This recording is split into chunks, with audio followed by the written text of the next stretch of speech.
देर शाम थाना बुढ़ाना पर एक सूचना प्राप्त हुई कि कस्बा बुढ़ाना के रहने वाले एक व्यक्ति ने फेसबुक पोस्ट पर कुछ एक आपत्तिजनक कमेंट कर दिया है, जिस कमेंट से एक धार्मिक समुदाय की जो भावनाएं हैं वो आहत हुई हैं। ये सूचना पाते ही तत्काल इसमें जो है 15 से 20 मिनट के अंदर अंदर ही उस व्यक्ति को थाना बुढ़ाना द्वारा गिरफ्तार कर लिया गया था।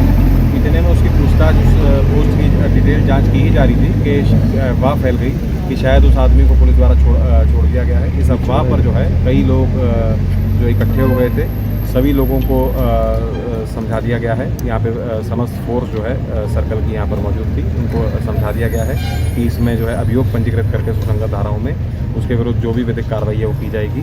और लोगों ने इस बात को समझ करके यहाँ से सारी भीड़ जो है वो डिस्पर्स हो गई है और अभी मौके पर शांति व्यवस्था कायम है।